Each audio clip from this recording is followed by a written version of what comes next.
Demikianlah lantunan syair-syair pujian buat Imam Husain sebagai cucu tercinta Rasul Sallallahu Alaihi Wasallam yang rela syahid di padang Karbala demi mengangkat agama Islam.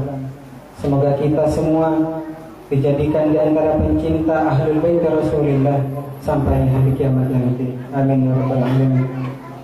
Hadirin, menginjak acara selanjutnya, yaitu acara inti hikmah haul sidqi Rasulillah Abi Abdillah Al-Husain radhiyallahu anhu yang akan disampaikan oleh murabbi rohina wa jasadina al-mukarram wal muhtaram Al-Habib Amin bin Muhsin Al-Himduan.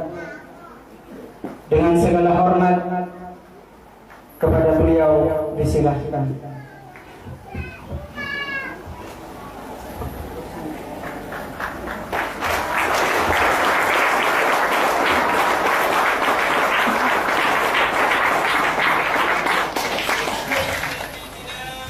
Allahumma shalli wa sallim wa barik alaihi.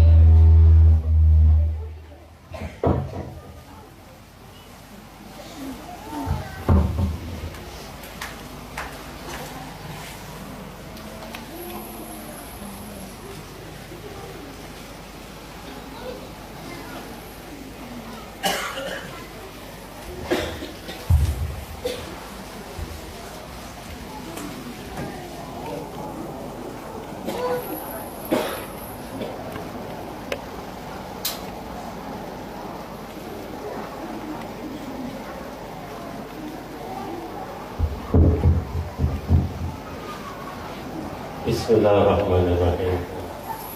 Assalamualaikum warahmatullahi wabarakatuh. Alhamdulillahi rabbil alamin. Alhamdulillahi nahmaduhu wa nasta'inuhu wa nastahdihi wa nastarshiduhu wa na'udzu billahi min shururi anfusina wa min sayyiati a'malina. Man yahdihillahu fala mudilla lahu wa man yudlil falan tajid lahu waliyyan murshida. Allahumma shalli ala sayyidina wa maulana Muhammad wa ala alihi wa sahbihi wa sallam. Ma'asyiral muslimin rahimakumullah. Bersyukur kita kepada Allah, malam ini kita dapat berkumpul bersama di tempat yang insyaallah penuh barakah ini dalam rangka memperingati Haul Akbar Abi Abdillah Al-Husain, cucu kesayangan Rasul sallallahu alaihi wasallam. Ma'asyiral muslimin rahimakumullah.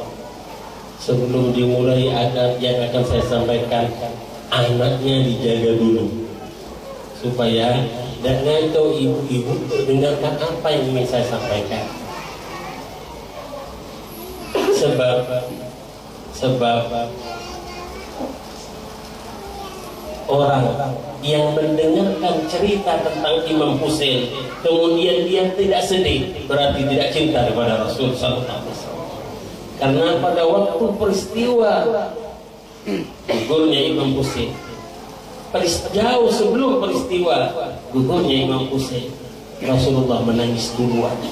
Jadi kalau kita tidak ikut menangis, tidak ikut Rasulullah, bohong kita kepada Rasulullah. Jangan sampai anak-anak kita merusak konsentrasi kita dengan cerita kita. Baik, ma'asyiral muslimin rahimakumullah, yang akan saya sampaikan singkat, tapi mudah-mudahan bermanfaat. Kita harus lebih konsentrasi untuk mendengarkan, sebab dengan demikian kita akan memperoleh cinta kepada Imam Husain, simpati kepada Imam Husain, seperti yang tertulis di belakang dari sabda Rasul, ahabballah man habba Husain. Allah mencintai kepada siapa yang mencintai Imam Husain dan Imam Hasan. Ma'asyiral muslimin rahimakumullah. Yang akan kita ceritakan adalah Imam Husain yang gugur pada 10 Muharram. Bulan Muharram ada bulan yang istimewa. Sekali lagi anaknya dipegang.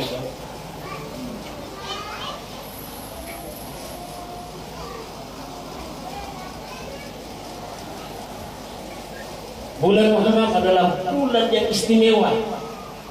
Bulan yang di bulan ini Allah Subhanahu wa taala melarang adanya peperangan. Termasuk Syahrul Haram, bulan-bulan yang diharamkan. Pada bulan Muharram Rasulullah biasa setiap tanggal 10 berpuasa. Bahkan orang-orang Yahudi pun berpuasa. Suatu waktu Rasulullah bertanya kepada orang Yahudi, "Kenapa Anda berpuasa?" "Aku berpuasa karena pada waktu tanggal 10 Muharram Allah menyelamatkan Nabi Allah Musa dari perjalanan.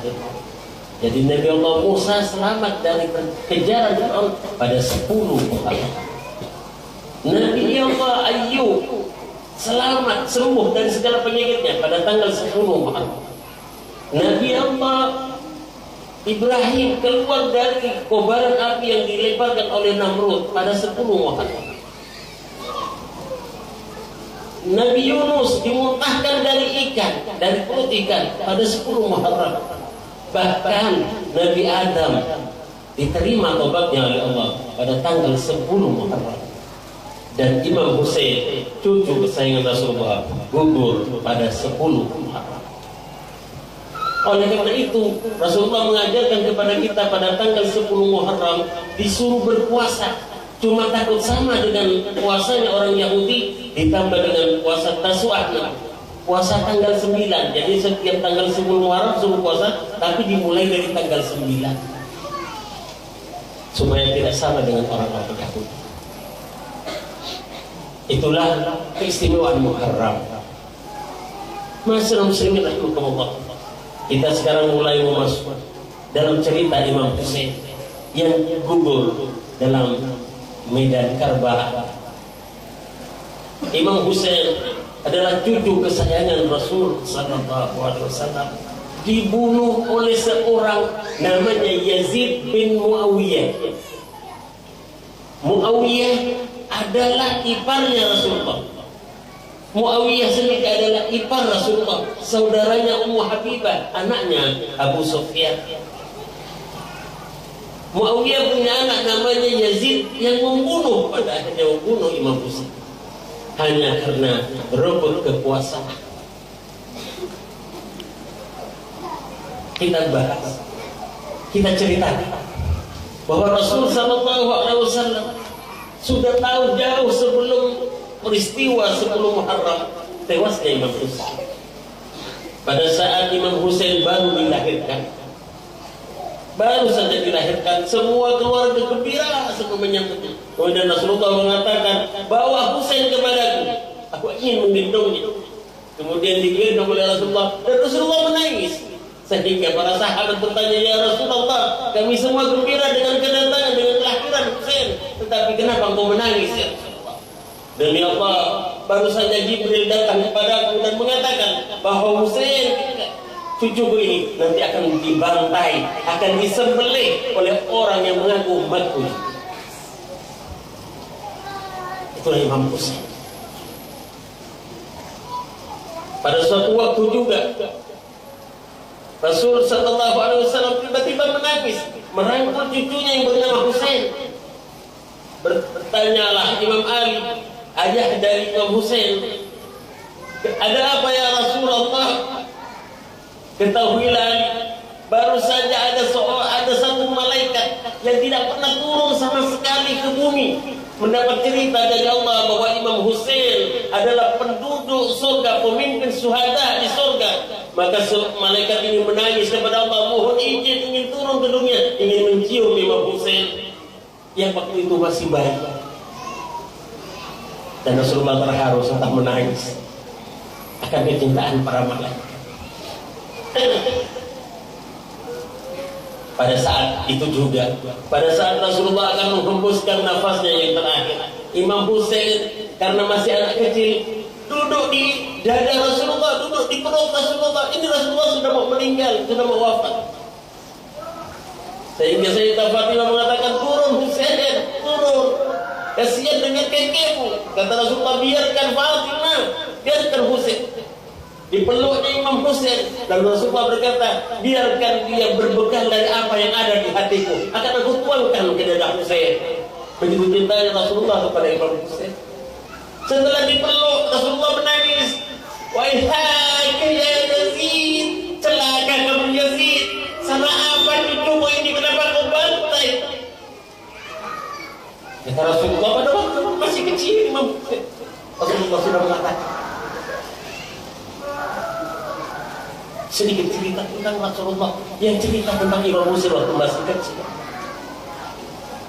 Selanjutnya, pada waktu Sayyidah Khadijah, istri kesayangan Rasulullah, hampir wafat, dipanggilnya putrinya Fatimah, ibu Sayyidina Husain.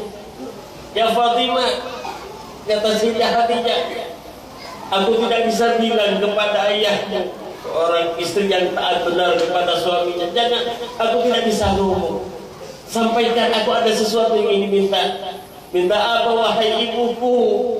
Kata Sayyidah Fatimah, mintakan kepada ayahmu, aku ingin minta surbannya, supaya nanti setelah aku meninggal aku bawa surban ayahmu yang biasa pada waktu itu menerima wahyu, agar aku nanti bisa membawanya, karena aku takut sekali dengan siksa kubur. Sayyidah Khadijah, istri kesayangan Rasulullah yang Allah Subhanahu wa taala bersalam kepada Allah taala, biasa mengucapkan salam kepada Sayyidah Fatimah yang waktu itu umurnya baru 7 tahun mengatakan kepada Rasulullah pesan ayat ibunya. Kemudian Rasulullah menangis, ya Khadijah istriku, engkau adalah wanita terbaik. Allah berkirim salam kepadamu, istanamu di surga sudah disiapkan oleh Allah. Kenapa engkau berkata ini dan engkau pasti selamat, kata Rasulullah. Kemudian saat itu juga datang malaikat Jibril membawa 7 kafan, membawa 5 kafan. Kata malaikat Jibril, ini kafan ya Rasulullah dari Allah untukmu. Yang pertama, kafan ini untuk istrimu Khadijah yang sebentar lagi akan menghadap kepada Allah. Kafannya langsung dari Allah. Yang kedua, kafan ini untukmu. Yang ketiga, kafan ini untuk putri kesayanganmu Fatimah Zahra. Yang keempat, untuk kafan untuk Imam Ali. Yang kelima adalah kafan untuk Imam Hasan. Berarti malaikat Jibril bercerita, Rasulullah dia terdiam dan bertanya, Jibril, mana kafan untuk cucuku Husain? Malaikat Jibril tidak bisa menjawab. Malaikat Jibril hanya bisa menangis. Ya Rasulullah, demi Allah, Allah bercerita bahwa Husain cucumu akan dibantai dan akan kembali ke surga tanpa kafan.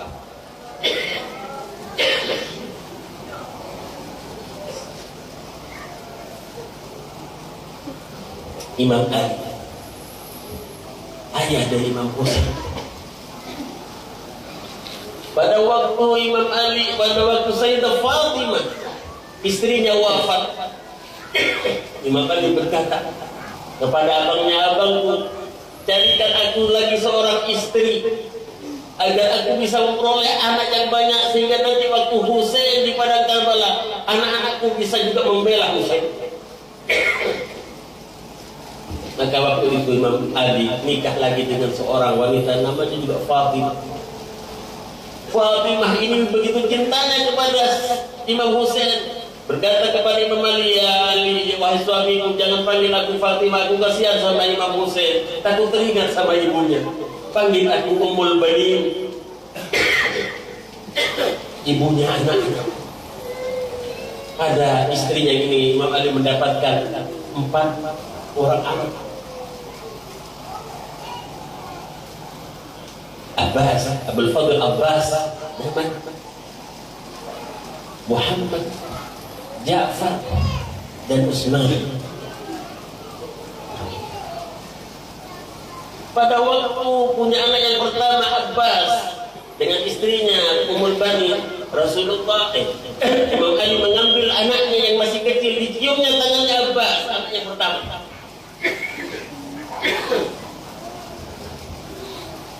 Istrinya bertanya, ada apa dengan anakku? Kenapa kau cium tangannya? Ada dengan anakku sekarang cacat? Kata Imam Ali, demi Allah, aku melihat tangan ini nanti yang akan membela Husain. Pada waktu itu dia akan dipotong tangannya oleh musuh-musuh Allah.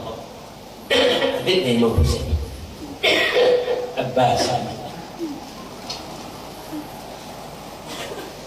Kemudian Imam Husain ini punya adik namanya Zainab. Pada waktu ibunya akan meninggal, ibunya Imam Husain akan meninggal, Sayyidah Fatimah akan meninggal. Dipanggilnya anaknya yang bernama Zainab, Zainab di sini. Kemudian Sayyidah Fatimah berbisik kepada Sayyidah Zainab. Setelah berbisik, keduanya sama-sama menangis. Dan Sayyidah Zainab pergi jauh, dikejar oleh Imam Husain. Apa yang diceritakan tadi oleh ibu kita, wahai adikku? Abangku Husain, aku belum bisa bercerita sekarang, nanti akan aku ceritakan.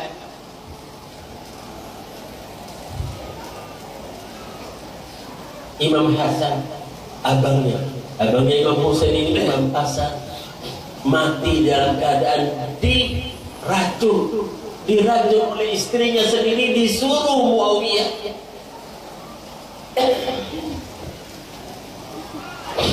Pada waktu racun masuk ke dalam tubuh Imam Hasan sudah hijau wajahnya karena racun, muntah darah.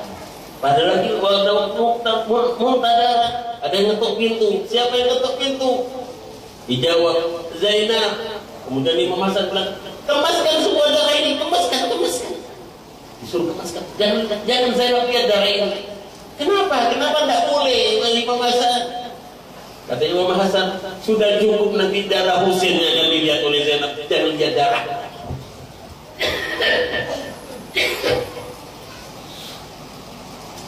Itulah Imam Husain.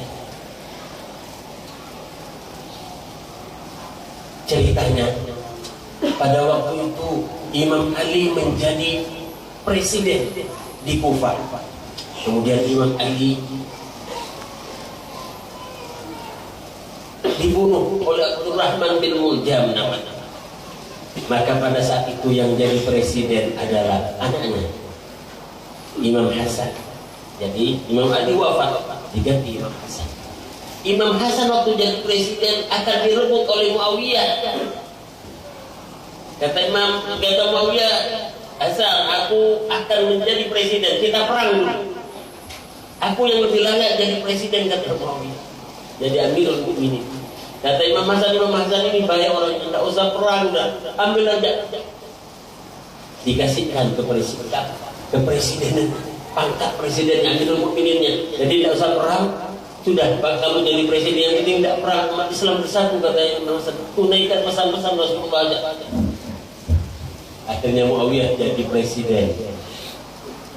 Tak lama kemudian Imam Hasan diracun, takut karena rakyat masih ingin Imam Hasan jadi presiden, diracun oleh istrinya atas perintah Muawiyah.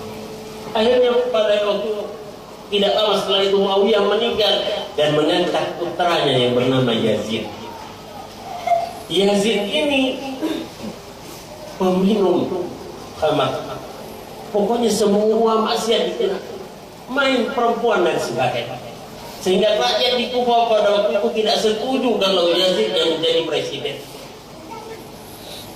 Maka mintalah Imam Husain supaya menjadi presiden. Orang Kufah kirim surat, ya Imam Husain berangkat ke Kufah, kau saja yang jadi presiden. Karena yang jadi presiden sekarang adalah Yazid, orang yang ahli maksiat. Tapi Yazid dengan kekuasaannya menyuruh kepada Walid bin Utbah namanya, yang jadi gubernur di Madinah, supaya mengajak semua untuk berbaiat kepada Yazid, bahwa mengakui Yazid sebagai presiden. Pada saat itu Imam Husain yang ada di Madinah mendengar kabar akan dibaiat semua percaya kepada Yazid. Imam Husain dan keluarganya berangkat ke Mekah, lari ke Mekah.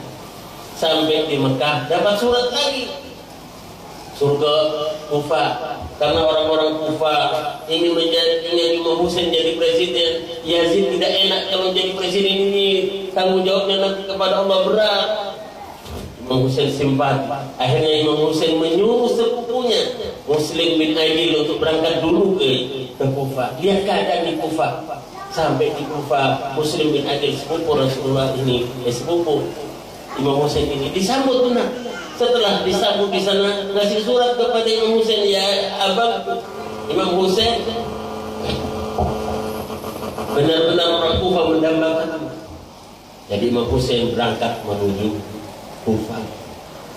Imam Husain berangkat menuju Kufah, ternyata Yazid memerintahkan agar Muslim dibunuh.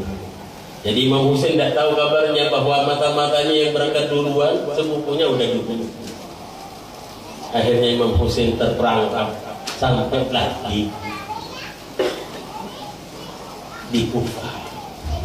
Di situ Imam Husain, orang-orang yang tahu akan berperang, Imam Husain memberitahu kepada pengikutnya, siapa yang mau pulang-pulang, sekarang saya ini akan berperang karena sepupuku Muslim bin Aqil dibunuh oleh orang-orang yang mengaku dirinya Muslim. Jadi banyak pengikutnya Imam Husain pulang, hanya tinggal 72 orang. Musuh yang dihadapinya adalah 5.000. 72 orang melawan 5.000. Sampailah Imam Husain sampai di Kufah, di pinggiran Sungai Furat atau Sungai Ifrat. Ditahan Imam Husain dengan keluarganya, dengan adik-adiknya, dengan anak-anaknya, tidak boleh minum. Kalau waktu itu lagi kehausan, tidak boleh minum di Sungai Furat. Kecuali Imam Husain mau berbaiat kepada Yazid. Akhirnya Imam Husain memutuskan untuk berperanglah pada waktu itu.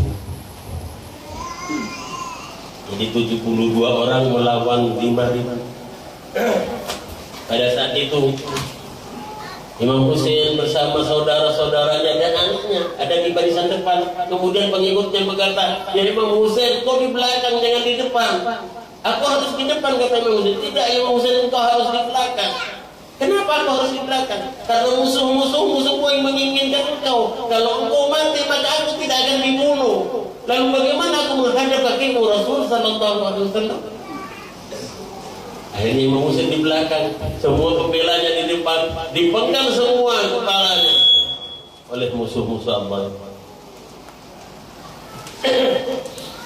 Adiknya Imam Husain, Abbas, yang tadi diceritakan, ini tidak pernah memanggil dirinya, memanggil kepada Imam Husain abang, tidak pernah.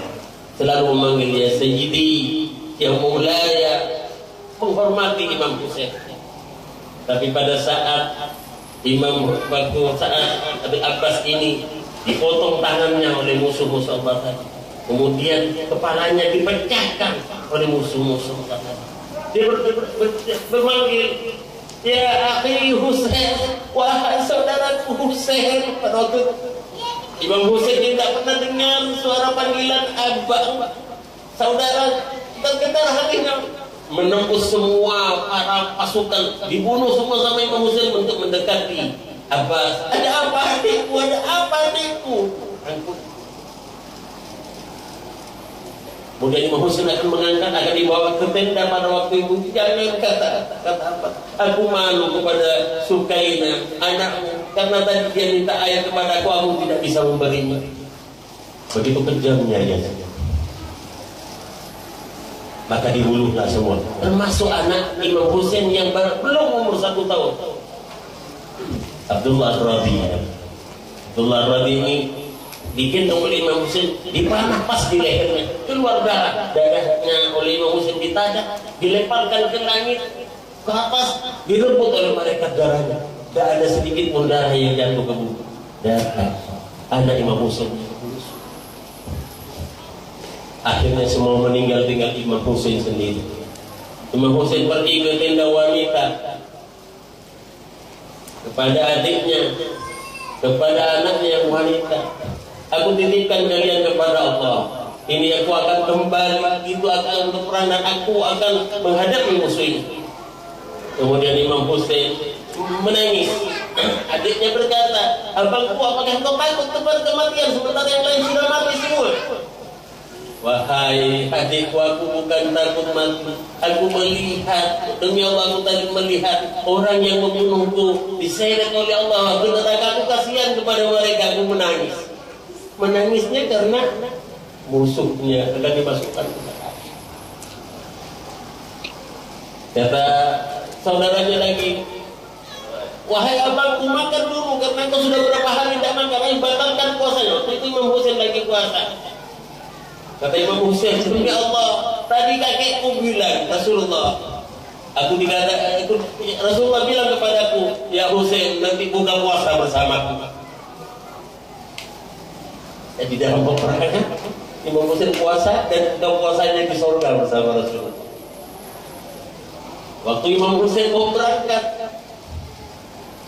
wahai abangku, jangan dulu berangkat, izinkan buka dulu dada, buka dulu jubahmu, aku ingin menciummu. Akhirnya dibuka oleh Imam Husain, dicium leher Imam Husain dan dada Imam Husain oleh Sayyidah Zainab adiknya. Lalu Sayyidah Zainab berkata, ya Ummah, pesanmu kepadaku untuk mencium abangku Husain sudah aku cium. Ternyata waktu Sayyidah Fatimah akan wafat, yang berpesan kepada Sayyidah Zainab, berbisik kepada Sayyidah Zainab, suruh cium pipi Husain, suruh cium leher Husain. Karena waktu itu Abu tidak ada. Karena saat itu akan lepas, akan pisah kepala dan badan. Dicium oleh Sayyidah Zainab. Maju Imam Husain. Karena Imam Husain tinggal sendiri, Imam Husain dihujat. Imam Husain tangannya dipegang, kedua tangannya dipegang, kakinya juga dipegang, kemudian menjadi sasaran panah. Begitu banyak panah yang menendang ke dada Imam Husain. Pada saat itu ada seorang namanya Samir. Dia duduk di badan Imam Husain, dia duduk di dada. Kemudian orang ini, si Samir ini menutup wajahnya, dia pakai cadar. Imam Husain sempat bilang, kamu siapa? Kamu siapa? Ada apa? Mau tahu aku? Kata si Samir. Coba buka dulu muka. Kamu boleh membunuh aku, kata Imam Husain, tapi buka dulu cadar, aku ingin tahu. Aku Samir. Kemudian dibuka. Ternyata wajahnya penuh dengan bulu-bulu. Kemudian Imam Husain berkata, sungguh benar kakek Rasulullah pernah bilang kepadaku, Husain yang akan membunuh engkau adalah orang yang berbulu wajahnya, menakutkan, menjijikkan, kata Imam Husain. Kemudian Imam Husain karena menghina Samir, ditampar Imam Husain 12 kaki. Kemudian diambilnya pisaunya, digerakkan ke lehernya, dimainkan pisaunya di leher Imam Husain. Tidak putus leher Imam Husain, dibalik badan Imam Husain, dipotong dari belakang. Maka terpotonglah kepala dan badan Imam Husain lepas. Syahidlah Imam Husain. Kemudian diambillah, dicambaklah rambut Imam Husain, diangkat. Sudah puas engkau Husain, dipegang kepala Imam Husain. Kemudian dibawalah kepala Imam Husain keliling kota, diarah ke kota. Kemudian dibawa kepada Yazid.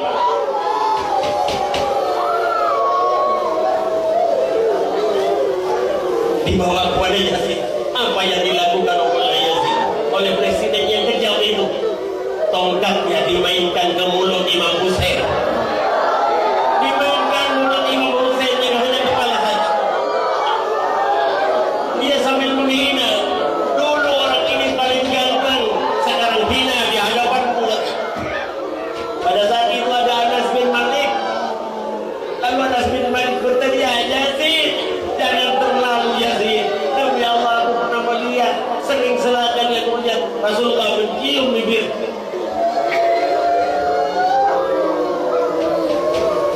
Malah Yazid marah kepada Anas bin Malik. Diam engkau Anas, kalau tidak engkau akan menjadi korban selanjutnya. Maka gururlah Imam Husain. Itu terjadi pada 10 Muharram.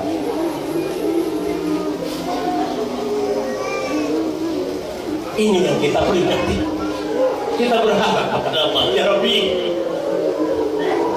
Ampuni dosa kami ya Allah, dosa kedua orang tua kami, dosa saudara-saudara kami, keluarga kami, suami dan istri kami, anak-anak kami ya Allah. Ya Rabbi, kumpulkanlah kami dengan para kekasih. Kumpulkanlah orang-orang yang dihaulkan malam ini bersama Imam Husain. Kumpul di sana bersama Imam Husain, berjumpa Rasul sallallahu alaihi wasallam. Isi hati kami dengan cinta kepadamu ya Allah. Cinta kepada kekasih. Selamatkan kami ya Allah. Tetapkan kami berjuang di jalanmu ya Allah. Jauhkan kami dari malas dan putus asa ya Allah. Istiqomahkan kami di jalanmu ya Allah. Tetapkan kami mencintai Husain, cucu kesayangan kekasih. Allahumma inna ala dzikrika wa syukrika husni ibadatik. Allahumma rzuqna halawatal dzikr. Allahumma rabbana atina fid dunya hasanah wa fil akhirati hasanah wa qina adzabannar. Wa adkhilna jannata bil abrar ya aziz ya ghaffar ya qahhar ya sattar ya rabbal alamin. Sallallahu alaihi sayyidina Muhammad sallallahu subhana rabbika rabbil izzati amma yasifun wa salamun ala mursalin walhamdulillahi rabbil alamin. Assalamu alaikum warahmatullahi wabarakatuh.